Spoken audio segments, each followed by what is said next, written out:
ধর্মীয় আবেগটা অনেক বেশি, আর ধর্মীয় নলেজটা বা ধর্মীয় জ্ঞানটা ততটাও বেশি না। কিরকম ভাবে একটু এক্সাম্পল দেই, আপনাদের বুঝতে সুবিধা হবে। আমরা যারা মুসলিম, আমরা চেষ্টা করি নামাজ পড়ার, যেহেতু এটা ফরজ, নামাজ পড়ার চেষ্টা করি এবং অনেকেই পড়ি, মাশাআল্লাহ পড়ার চেষ্টা করি, যেহেতু পড়ছি। কিন্তু আমরা অনেকেই আছি, আমি বলছি না সবাই, আমরা অনেকেই আছি যে সূরাগুলো তিলাওয়াত করছি নামাজের সময় বা যে তাসবিহগুলো পাঠ করছি, এগুলো অর্থ বাংলাতে বুঝি না বা জানি না, কিংবা জানার চেষ্টাও করিনি এই যে এটা অর্থ আসলে কি। আমরা যখন সূরা ফাতিহা পড়ছি, আমরা জানি না সূরা ফাতিহার অর্থটা কি, এবং এই অর্থটা বোঝা থেকে ইম্পর্টেন্ট হচ্ছে এটা ব্যাখ্যাটা কি দিয়েছেন আল্লাহ। মানে কোরআন শরীফের প্রত্যেকটা সূরার কিছু না কিছু শানে নুজুল আছে, তাফসীর আছে, এইগুলো আমরা জানার চেষ্টা করি না। মানে আমরা ইতিহাসটা জানি না, আমরা কানেক্ট করতে পারি না। ঠিক তেমনি ভাবে আমরা ধর্মটাকে মনে করি যে এটা করতে হবে, এটা করতে হবে না, এটা করা যাবে, এটা করা যাবে না। শুধু কি করা যাবে, কি করা যাবে না। যেমন ছোট্ট একটা এক্সাম্পল দিই, এইরকম ভাবে নামাজ পড়তে হবে, আদারওয়াইজ আপনি নামাজ কবুল হবে না। এইভাবে রুকু করতে হবে, এইভাবে সিজদা করতে হবে। আমি বলছি না যে অবশ্যই সুন্দর করে, মানে যেভাবে নিয়ম আছে, নিয়ম অনুযায়ী নামাজ পড়াটা খারাপ কিছু বা এটা অবশ্যই দরকার না। বাট নামাজের বা যেকোনো ইসলামিক যে রিচুয়ালস গুলো আছে, এটা কিন্তু ভেতরে ফিলিংসটা ইম্পর্টেন্ট। আমার যেহেতু মাতৃভাষা আরবি না, আমি অবশ্যই আরবিতে বুঝবো না, বাট আমাকে কিন্তু অবশ্যই অর্থটা বুঝতে হবে আমার ভাষাতে। আপনি যদি ইংরেজি বুঝেন তাহলে ইংরেজিতে বুঝতে হবে, আপনি যদি হিন্দি বুঝেন তাহলে হিন্দিতে বুঝতে হবে। কিন্তু আমরা কিন্তু ওই কাজটা করি না অনেক ক্ষেত্রে। আরেকটা বিষয়, আমরা সবসময় একটা মানুষকে সবসময় পারফেক্টলি বোঝার চেষ্টা করি, যে যেমন ধরেন যে এই মানুষটাকে ঠিক এক্স্যাক্টলি এইভাবেই করতে হবে। যেমন একটা ছোট্ট এক্সাম্পল দিই, টাকনুর নিচে কাপড় গেলে ওই অংশটা জাহান্নামী হবে, এটা একটা হাদিস, ভালো কথা। কিন্তু আরো অনেক কিছুই কিন্তু আছে যেগুলোকে আমরা কিন্তু আহ দেখছি না।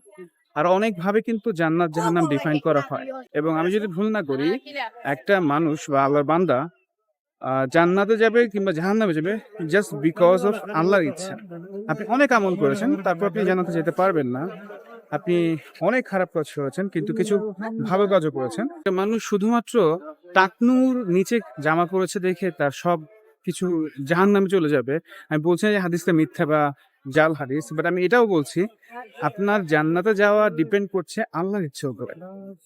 আপনার রব যদি চায় আপনি অবশ্যই জান্নাতে যাবেন, তার মানে এই না যে হাদিসগুলো বাদ দিয়ে দিবেন।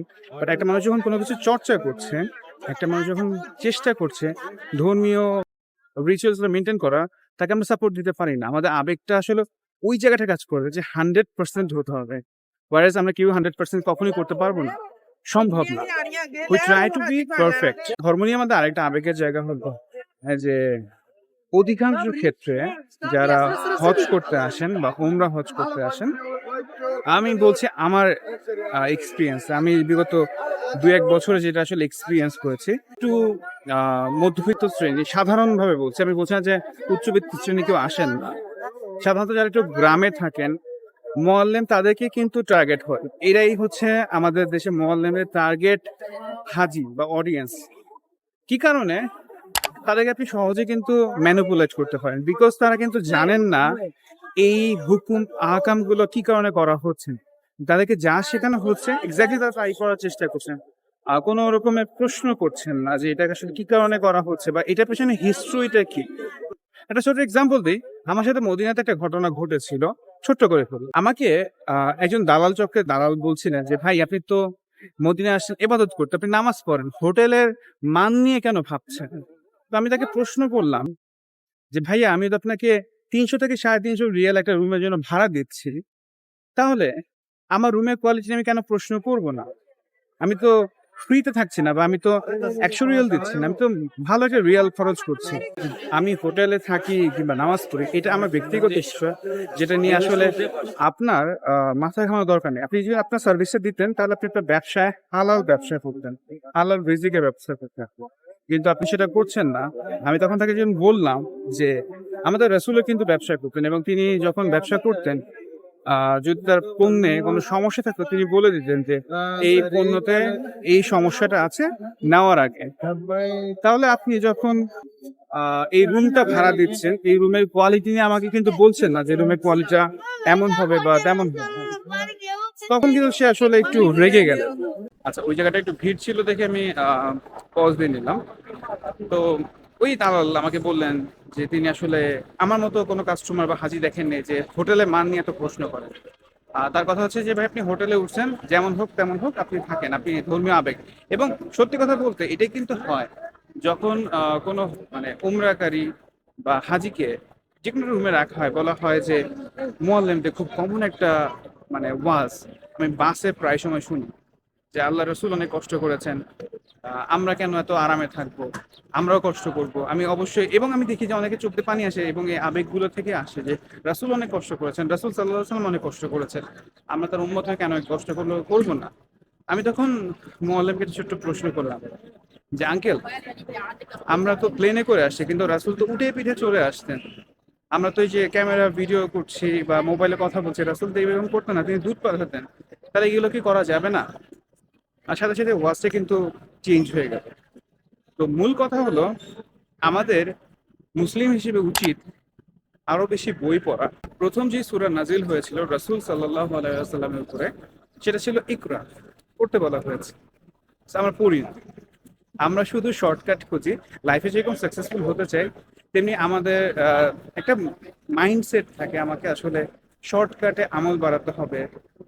আমাদের আবেগটা অনেক বেশি থাকে দেখে আসলে আমরা সত্য মিথ্যা বুঝে না বুঝে বা নলেজ না নিয়ে ঝুঁকে পড়ি। সো অ্যাজ এ মুসলিম আমাদের প্রথম দায়িত্ব, প্রথম কাজ হচ্ছে বোঝা, অর্থ বোঝা। দ্বিতীয়ত হিস্ট্রি জানা, হিস্ট্রি না জানলে সম্ভব না কানেক্ট করা।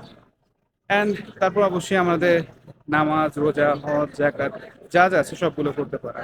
এবং আমার মনে হয় এইভাবে করতে পারলে আমাদের ফিলিংসগুলো আরো বেশি স্ট্রং হবে, তখন অল্পতেই ভেঙে যাবে না। কারণ বিশ্বাস জিনিসটা এমন যে আপনি বিশ্বাস করেন সবকিছু আছে, বাট যদি এটা স্ট্রং না হয় যখন তখন ভেঙে যেতে পারে। তো আজকে এই ভিডিওটা কোনোভাবেই কাউকে ডিমোটিভেটেড করার জন্য না, কাউকে মোটিভেটেড করার জন্য না, জাস্ট আমার রিয়েলাইজেশন গুলো আপনাদের সাথে শেয়ার করার জন্য। আপনাদের যদি কোনো ওপিনিয়ন থাকে বা কিছু শেয়ার করার থাকে বা ডিফারেন্ট ওপিনিয়ন থাকতে পারে, অবভিয়াসলি কমেন্ট সেকশন জানাতে পারে। ভালো থাকেন সবাই, আল্লাহ হাফিজ।